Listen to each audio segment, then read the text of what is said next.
അപ്പോൾ ആകാശത്തിനെ മലിനപ്പെടുത്തിയ, അന്തരീക്ഷത്തിനെ മലിനപ്പെടുത്തിയ, ഈ മനസ്സിനെ പൊല്യൂട്ട് ചെയ്ത, മനസ്സിലെ പാപപങ്കിലമായ ധാരണകൾ വന്നാൽ പാപായി.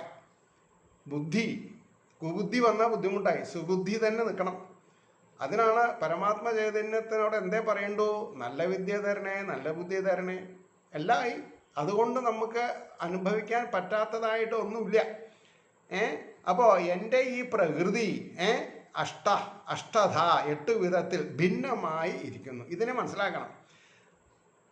അതുകൊണ്ടാണ് അപ്പം ഈ 8ഉം അതിന് വിവർത്തനത്തെ തന്നെ പറയണ്ട. എൻ്റെ ഭിന്നമായ ഭൗതിക പ്രകൃതി, ഭൂമി, ജലം, അഗ്നി, വായു, ആകാശം, മനസ്സ്, ബുദ്ധി, മിഥ്യാഹങ്കാരം എന്നിങ്ങനെ 8 എണ്ണം അടങ്ങുന്നതാണ്. അപ്പം നമ്മളോടൊരാൾ ക്രോധിക്കുമ്പോൾ നമ്മൾ അങ്ങോട്ട് ക്രോധിക്കാൻ പാടില്ല. കാരണം അത് ഈശ്വരനോട് ക്രോധിക്കുന്ന കൂടുതലാവും. അവർ മനസ്സിലാക്കണമെങ്കിൽ വേണ്ട, അത് അവരുടെ തലയിലെഴുത്ത്. അവിടെയാണ് ആർക്കും ആരെയും രക്ഷിക്കാൻ പറ്റില്ല. സ്വയം രക്ഷപ്പെടാനേ പറ്റുള്ളൂ. സ്വയം രക്ഷപ്പെടുക, മറ്റുള്ളവർക്ക് പറഞ്ഞു കൊടുക്കുക. ഇവരാണെങ്കിൽ വന്നോട്ടെ. അപ്പം അതിൻ്റെ ഭാവാർത്ഥം പറയണു, ഈശ്വരൻ്റെ സ്വരൂപത്തെയും അവിടുത്തെ വിവിധ ശക്തികളെയും വിശകലനം ചെയ്യുന്നതാണ് ജീവശാസ്ത്രം. ഞാനെപ്പോഴും പറയാറുണ്ട്, ഈ രാമായണം, ഈ പുരാണങ്ങൾ, അല്ലെങ്കിൽ ഉപനിഷത്തുകൾ, പിന്നെ ചതുർവേദ സംഹിതകൾ, ഇതെല്ലാം എന്താണെന്നാണ് പറഞ്ഞത്? ഈശ്വരൻ്റെ സ്വരൂപത്തെയും അവിടുത്തെ വിവിധ ശക്തികളെയും വിശകലനം ചെയ്യുന്നതാണ്. ജീവശാസ്ത്രമാണ്. ഞാനും നിങ്ങളും ജീവിച്ചു കൊണ്ടിരിക്കുകയാണ്. ജീവനുള്ളത് കൊണ്ടാണ് നമ്മൾ ജീവിച്ചു കൊണ്ടിരിക്കുന്നത്. അപ്പം ആ ജീവൻ്റെ ശാസ്ത്രത്തെ എന്താണെന്നാ പറയുക, പിരിച്ച് മനസ്സിലാക്കാത്തോടത്തോളം കാലം നമ്മുടെ ഈ എന്തിനു വേണ്ടിയിട്ടാണ് ജീവത്വം നമ്മൾക്ക് ഭഗവാൻ തന്നിട്ടുള്ളത്? അതിന് അർത്ഥമില്ലാതെ ഉണ്ടാവും മനസ്സിലാക്കിയിട്ടില്ലെങ്കിൽ. അപ്പം ഞാൻ പരമാത്മ ചൈതന്യത്തിൻ്റെ അംശമാണ്, ഭഗവാന്റെ എല്ലാ ഗുണഗണങ്ങളും എന്നിലുണ്ട് എന്നുള്ള ആത്മബോധം ഉദിക്കാത്തോടത്തോളം കാലം നമ്മൾ ഇരുട്ടത്ത് കറുത്ത പൂച്ചേനെ തപ്പുന്ന പോലെയാവും. ജീവശാസ്ത്രമാണ്. അത് ബ്രാഹ്മണർക്ക് വേറെ, ക്ഷത്രിയർക്ക് വേറെ, വൈശ്യർക്ക് വേറെ, ശൂദ്രർക്ക് വേറെ എന്നില്ല, മൃഗങ്ങൾക്ക് വേറെ എന്നില്ല. അപ്പോൾ ഭൗതിക സത്ത പ്രകൃതി എന്ന് പറയപ്പെടുന്നു. തൻ്റെ വിവിധ പുരുഷാവതാരങ്ങളിലെ ഭഗവാന്റെ ശക്തിയാണ് ഭൗതിക പ്രകൃതി. സാത്വതന്ത്രം ഇങ്ങനെ പറയണു. എന്താ പറയണത്? വിഷ്ണു സ്തുത്രിണീരൂപാണി പുരുഷാഖ്യാന്യതോ വിദു ഏകം തു മഹതസ്രഷ്ടുർദ്വിതീയം ത്വണ്ഡസംസ്ഥിതം തൃതീയം സർവഭൂതസ്ഥം താനിജ്ഞാത്വാ വിമുച്യതേ. എന്താണ് ഇതിനർത്ഥം പറയണത്? പ്രപഞ്ച സൃഷ്ടിക്കു വേണ്ടി കൃഷ്ണന്റെ പൂർണ്ണരൂപ വിസ്തരണം 3 വിഷ്ണു രൂപങ്ങൾ കൈക്കൊള്ളുന്നു. അതെന്തൊക്കെയാണ്? ആദ്യത്തേത് മഹാവിഷ്ണു മഹത്തത്വമെന്ന് സമഗ്ര പഞ്ചശക്തിയെ സൃഷ്ടിക്കുന്നു. ഓരോ പ്രപഞ്ചത്തിനും വൈവിധ്യം നൽകിക്കൊണ്ട് അവയിലെല്ലാം ഉൾപ്പുകുന്ന ഗർഭോദക ശക്തി വിഷ്ണുവാണ് രണ്ടാമത്തെ മൂർത്തി. മൂന്നാമത്തെ മൂർത്തി ക്ഷീരോദകശായി വിഷ്ണു, സർവപ്രപഞ്ചവ്യാപ്തമായ പരമാത്മാവാണ്. സർവപ്രപഞ്ചത്തിന് എന്നാ പറഞ്ഞത്, സർവപ്രപഞ്ചവ്യാപ്തമായ പരമാത്മാവാണ്. അവിടുന്ന് ഓരോ അണുവിലും കുടികൊള്ളുന്നു. ഓരോ അണുവിലും. വിഷ്ണുവിൻ്റെ ഈ മൂർത്തിത്രയത്തെക്കുറിച്ച് അറിയുന്നവന് ഭൗതിക ബന്ധങ്ങളിൽ നിന്ന് മുക്തനാകാൻ കഴിയും, ഗ്യാരണ്ടിയാണ്. അപ്പം ഈ ശാസ്ത്രം, ജീവശാസ്ത്രം അറിഞ്ഞിട്ട് വേണം ജീവികളായിട്ട് സഹവസിക്കാൻ. അപ്പോൾ ഒരാൾക്ക് ജീവിതശാസ്ത്രത്തിൽ അറിയാം, വെട്ടാൻ വരുന്ന പോത്തിനോട് വേദം ഓതിയിട്ട് കാര്യമില്ല, മാറി നിൽക്കാൻ നിവർത്തിയുള്ളൂ, അല്ലെങ്കിൽ തട്ടിക്കളയും. അതാണ് അഗ്നി ഞാൻ കൊളുത്തിയതാണെങ്കിലും അത് തൊട്ടാ പൊള്ളും, അത് അതിൻ്റെ സ്വഭാവമാണ്. കാറ്റ് അത് പിന്നെ നല്ല ബ്രീസ് ആണെങ്കിൽ തിറകില്ല, കൊടുങ്കാറ്റായാലോ സ്റ്റോം ആയാലോ ബുദ്ധിമുട്ടായി. അതേമാതിരി വിളക്കിൽ എരിയുന്ന അഗ്നി കാട്ടുതീയായാലോ ബുദ്ധിമുട്ടായി അല്ലേ. വെള്ളം നല്ല കുളിരുള്ള വെള്ളം രസാനുവൃത്തി, പക്ഷേ അത് മലവെള്ളമായാലോ ബുദ്ധിമുട്ടായി. ഇങ്ങനെ പ്രകൃതി അതിൻ്റേതായ രീതിയിൽ കാണുമ്പോൾ നമുക്ക് സന്തോഷമാണ്. പക്ഷേ പ്രകൃതി ഒന്ന് കുടഞ്ഞാൽ അല്ലേ, റെക്ടർ സ്കെയിലിൽ ഇത്ര 5.5 മീതി അയച്ചാൽ ഭൂമി കുലുക്കായി എന്ന് പറയും. അപ്പം നമുക്കത് സഹിക്കാൻ സാധിക്കില്ല. അപ്പോൾ ഇവിടെ നമ്മൾ എങ്ങനെയാണ് ജീവൻ മുക്താവസ്ഥയിലേക്ക് എത്തേണ്ടത്, ഇതാണ് സബ്ജക്റ്റ്. അതുകൊണ്ട് ഭഗവത് ശക്തികളിൽ ഒന്നിൻ്റെ ക്ഷണികമായ ഒരു ആവിർഭവമാണ് ഈ ഭൗതിക ലോകം. ഒരു അംശം, ചെറിയൊരു അംശം. ഇതിൻ്റെ സകല പ്രവർത്തനങ്ങളും ഭഗവാൻ കൃഷ്ണൻ്റെ രൂപവിസ്തരണങ്ങളായ ഈ 3 വിഷ്ണുമൂർത്തികളുടെ ആഭിമുഖ്യത്തിലാണ് നടക്കുന്നത്. അതറിയണം. ഈ മൂർത്തികളെ അവതാരങ്ങളെന്നാണ് പറയുന്നത്. കൃഷ്ണൻ്റെ അല്ലെങ്കിൽ ഈശ്വരൻ്റെ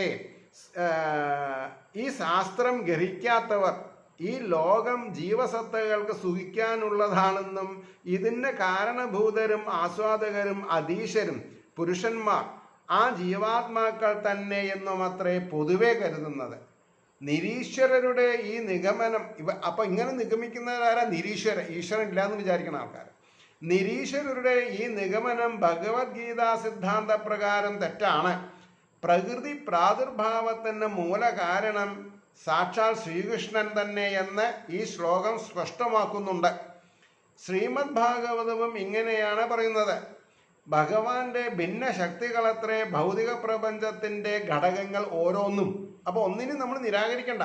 അദ്വൈതികളുടെ ആത്യന്തിക ലക്ഷ്യമായ ബ്രഹ്മജ്യോതിസ് പരമവ്യോമത്തിൽ ആവിർഭവിച്ച ഒരു ആത്മീയ ശക്തിയാണ്.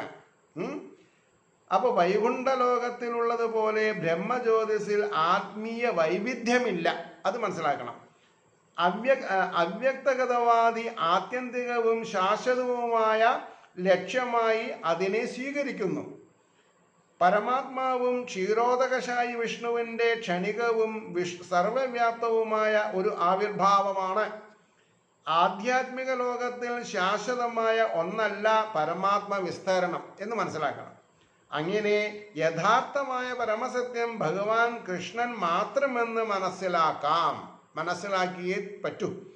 തികഞ്ഞ സർവശക്ത പുരുഷനായ അദ്ദേഹത്തിന് വിഭിന്നങ്ങളായ ഒട്ടേറെ ആന്തരശക്തികളുണ്ട്. ഈ ആന്തരശക്തികളെ കൂടെയാണ് കാര്യങ്ങൾ നടക്കുന്നത്. നമ്മൾക്ക് ആന്തരശക്തി ഇല്ലെങ്കിൽ എങ്ങനെയാണ് നമ്മൾ പ്രതികരിക്കുക? ഉള്ളിലുള്ള ദൈവിക ചൈതന്യം പുറത്തുള്ള പ്രാണനെ സ്വീകരിക്കണില്ലെങ്കിൽ, അല്ലെങ്കിൽ ഈ നാസാരന്ധ്രങ്ങളെ അടച്ചു വിചാരിക്കുക, വായ തുറക്കാണ്ടിരിക്കാൻ പറ്റുമോ? പക്ഷെ വായ എപ്പോഴും തുറന്നു വയ്ക്കാൻ പറ്റുമോ? ഇല്ല. എന്നാൽ ചെകിട്ടുകൂടെ നമുക്ക് ശ്വാസം ചെയ്യാൻ പറ്റുമോ? പറ്റില്ല. കിളി പോയി എന്നൊക്കെ നമ്മൾ പറയും, അത് വേറെ കാര്യം. അപ്പോൾ ഇവിടെ പറയണു വളരെ ഈ പ്രകൃതിയുടെ 8 പഞ്ചഭൂതങ്ങളും മനസ്സും ചിത്തും അഹങ്കാരവും കൂടി എന്തൊക്കെയാണെന്ന് പറഞ്ഞല്ലോ, അതിനെപ്പറ്റി വിസ്തരിക്കുകയാണ്. പ്രകൃതി ശക്തിയുടെ മുഖ്യ വിഭവങ്ങൾ 8 വിധമെന്ന് മുമ്പ് പറഞ്ഞു. അവയിൽ ആദ്യത്തെ 5 എണ്ണം, അതായത് ഈ 5 എലിമെന്റ്സ്, പഞ്ചഭൂതങ്ങൾ, ഭൂമി, ജലം, അഗ്നി, വായു, ആകാശം എന്നിവയെ പഞ്ചമഹാഭൂതങ്ങളെന്ന് പറയുന്നു. ഇവയാണ് 5 ഇന്ദ്രിയ വിഷയങ്ങൾ ഉൾക്കൊള്ളുന്നത്. ഇനി അതിനെ വിസ്തരിക്കുകയാണ്, ശ്രദ്ധിച്ചോളൂ. ശബ്ദം, സ്പർശം, രൂപം, രസം, ഗന്ധം എന്നിവയുടെ പ്രത്യക്ഷീഭാവങ്ങളത്രേ ഈ പഞ്ചമഹാഭൂതങ്ങൾ. ഭൗതികശാസ്ത്രം ഈ 10നെയും അംഗീകരിക്കുന്നുണ്ടെങ്കിലും ബുദ്ധി, മനസ്സ്, അഹങ്കാരം എന്നീ 3നെയും അവഗണിക്കുന്നു. അത് തെറ്റാണ്. മാനസിക പ്രവർത്തനങ്ങളിൽ കൗതുകം കൊള്ളുന്ന തത്വചിന്തകർക്കും പൂർണ്ണമായ ജ്ഞാനം നേടാനാവാത്തത് ഏതൊന്നിൻ്റെയും മൂലകാരണമായ ഈശ്വരനെ അല്ലെങ്കിൽ ശ്രീകൃഷ്ണനെ അറിയാത്തത് കൊണ്ടാണ്. ഇത് എൻ്റേത് എന്ന ഭൗതിക ജീവിതത്തിൻ്റെ ആണിക്കല്ലായ മിഥ്യാഹങ്കാരം ഭൗതിക പ്രവർത്തനങ്ങൾക്ക് ആവശ്യമായ 10 ഇന്ദ്രിയങ്ങളെയും ഉൾക്കൊള്ളുന്നു. 5 കർമ്മേന്ദ്രിയങ്ങളെയും 5 ജ്ഞാനേന്ദ്രിയങ്ങളെയും. മഹത്തത്വമെന്ന് അറിയപ്പെടുന്ന സമഗ്ര ഭൗതിക സൃഷ്ടിയെ ബുദ്ധി എന്ന് വിവക്ഷിക്കുന്നു. ഒരു ഡിസ്ക്രിപ്ഷൻ പറയാണ്, വാട്ട് ഈസ് നോൺ ആസ് ബുദ്ധി. ബുദ്ധി എന്ന് പറഞ്ഞാൽ എന്താണ്? അപ്പോൾ പറയണു, മഹത്തത്വം എന്നറിയപ്പെടുന്ന സമഗ്ര ഭൗതിക സൃഷ്ടിയെ ബുദ്ധി എന്ന് വിവക്ഷിക്കുന്നു. ഈ പ്രപഞ്ചത്തിൽ കാണുന്ന സൃഷ്ടി വൈഭവങ്ങൾ, എന്തെല്ലാം സൃഷ്ടികളുണ്ട് അതൊക്കെ എന്താണ്? ജഗദീശ്വരൻ്റെ ബുദ്ധിവൈഭവമാണ്. ഇങ്ങനെ ഭഗവാന്റെ 8 വിഭിന്ന ശക്തികളിൽ നിന്ന് സ്ഥൂല പ്രപഞ്ചത്തിലെ 24 മൂലകങ്ങൾ ഉളവാകുന്നു. ഇവയെല്ലാറ്റിലുമാണ് നിരീശ്വരപരമായ സാങ്ക്യസിദ്ധാന്തം ഊന്നി നിൽക്കുന്നത്. കൃഷ്ണന്റെ ശക്തിയിൽ നിന്ന് പൊട്ടിവളർന്ന് വേറിട്ടവയാണ് ഇവയെല്ലാം എന്ന് മനസ്സിലാക്കൂ.